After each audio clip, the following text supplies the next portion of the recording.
Welcome back, my fellow student of the Law of One.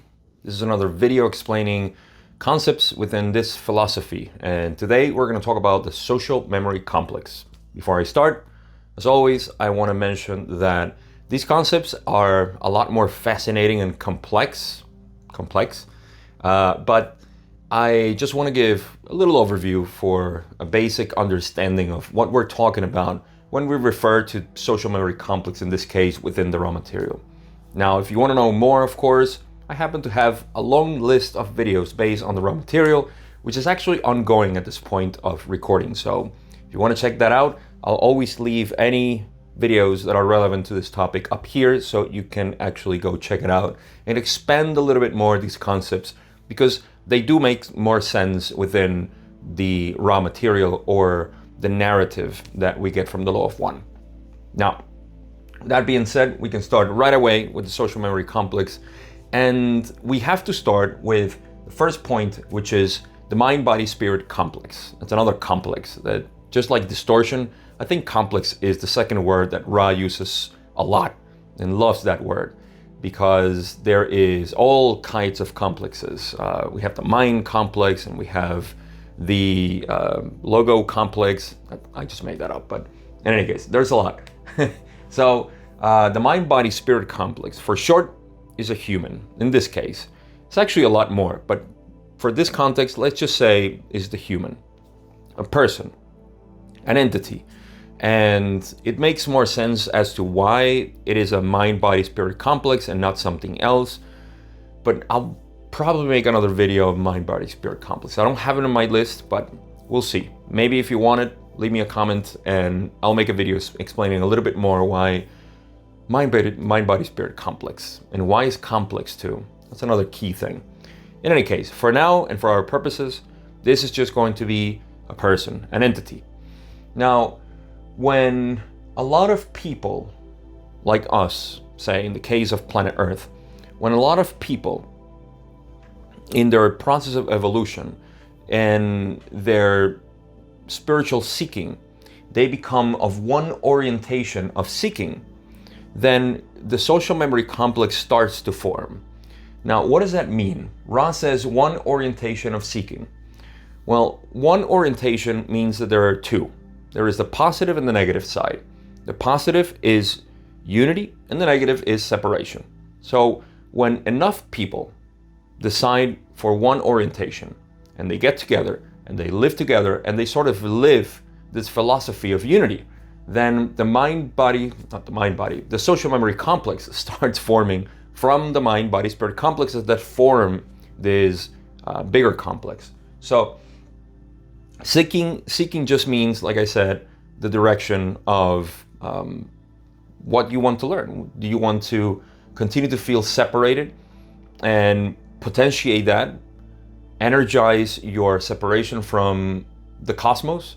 Then you can certainly do that. That's the negative side. Or do you want to feel more unified with everybody else? Do you want to feel more whole with the universe? Then that would be another direction of seeking or orientation of seeking.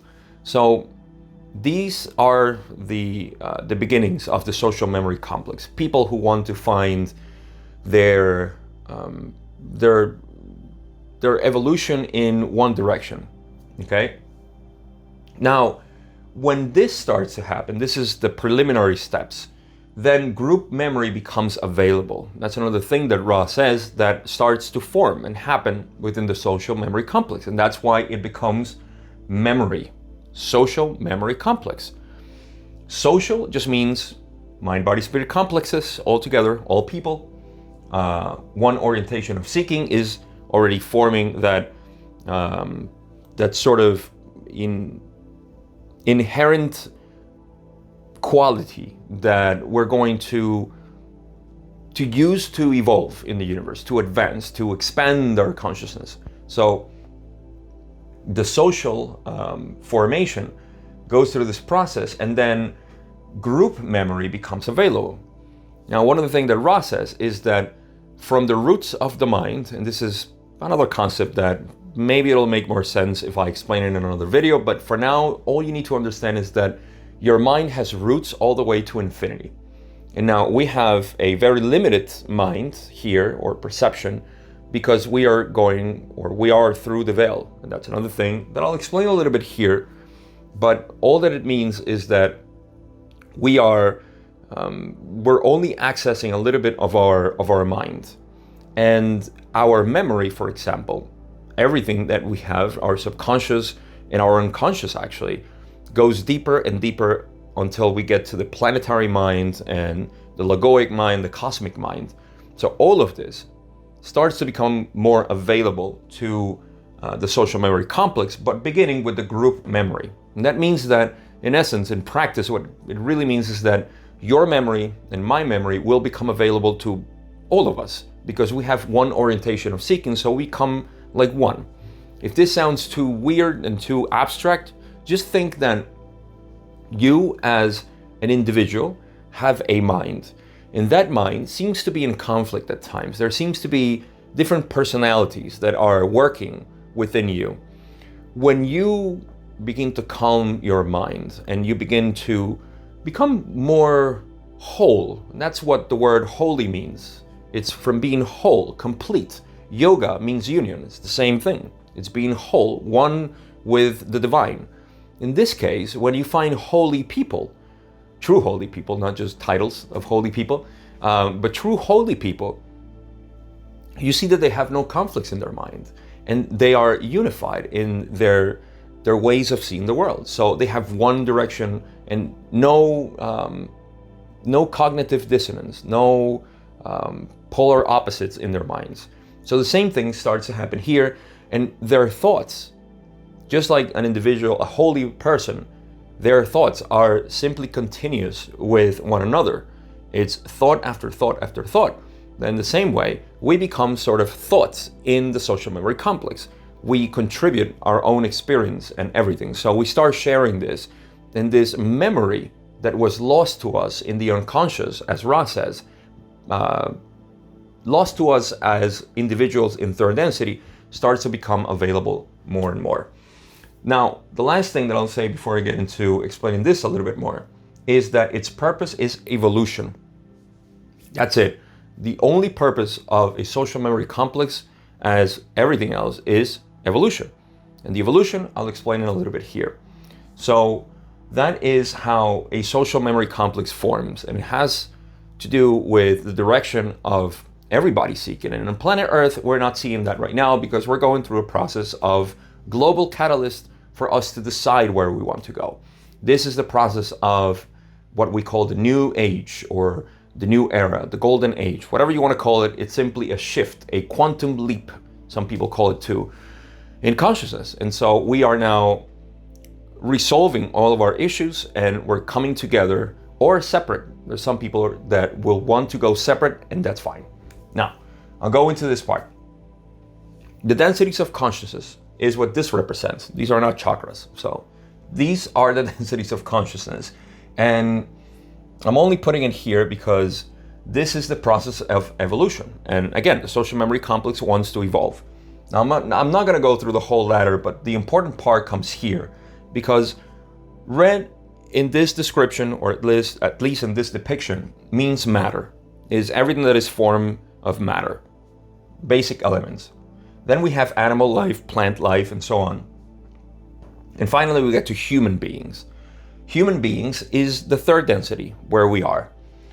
Now, there is a veil of forgetting in consciousness that is sort of like wrapping around our mind in third density. That means that we don't have access to the deepest portions of our mind. And that is for reasons that I won't explain here, but it's just for the experience of third density, or humans as we know ourselves. So the veil is important because once we start forming a social memory complex, which, by the way, Ra says that it is possible in third density, but it's very rare and certainly very improbable that we will create a social memory complex here on planet Earth. But who knows? All the possibilities are there anyways. However, in third density, it's very rare that a social memory complex forms. I would venture to guess that is because of the veil, because it's really hard for people to have one orientation when they have to live in faith. And we know that's pretty difficult here on planet Earth. So what happens is that we go through the process of harvest, and those who have pierced the veil, have recognized who they are, they advance through the densities of consciousness as an entity. And these entities who are graduating into fourth density, which is what you hear right now in the, I'm actually tempted to call it like spiritual media. I think I'm gonna start using that term, spiritual media. In the spiritual media, you hear that we're doing a transition between 3D and 5D. Well, in the law of one, we know is 3D, 4D in terms of densities, but 3D to 5D, they're talking about the same thing actually. And I won't get into the details of the confusion of 3D to 5D because it's not relevant to me at least. So what matters is that we're getting into consciousness, and consciousness is now moving into fourth density, and a social memory complex is not only possible but necessary in fourth density. That's where we're getting.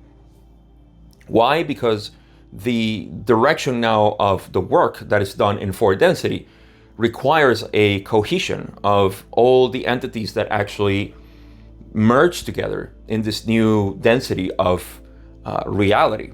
That would be another reality different from our material physical beingness, and it will be more light and more etheric. And there's a lot of information about fourth density, but I don't need to get into that. It's only that in fourth density is where normally social memory complexes are formed, and they are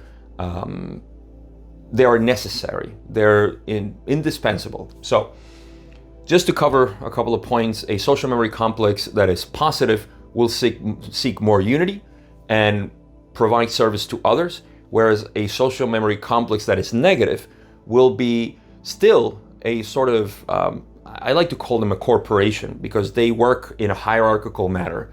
Ra calls it a pecking order, which actually is pretty fitting and appropriate for what the negatives do. They have a hierarchy, and they do form a social memory complex, but they lose a lot of what Ra calls spiritual entropy because of this, because there is a sort of domination, and they lose a lot of their, I would say, work in domination of others and control over societies and people, but that's what they do. And so I don't need to go into the details of that, but this is it. Again, the veil and the densities of consciousness I'm going to explain in another video, but this video is just to talk about what a social memory complex is, and more importantly, how it's formed, what are their components, and everything else that I explained. So I hope this makes sense. I have, like I said, a long list of topics, concepts that I want to talk about, but please leave me a comment and let me know which one you want to actually see that I explain or we talk about here. And I'll make sure that I put it in the to-do list and see if enough people actually want that concept too. That's it. That's all I got today. I want to thank you for watching these videos, for being interested in this material, because to me it's just fascinating, all the things that we can talk about. And that's all I got. If you want to support my channel and myself, you can find all the links in the description, as well as everything else if you want to check the material and other ongoing stuff that is there. Thank you, and I'll see you in the next video.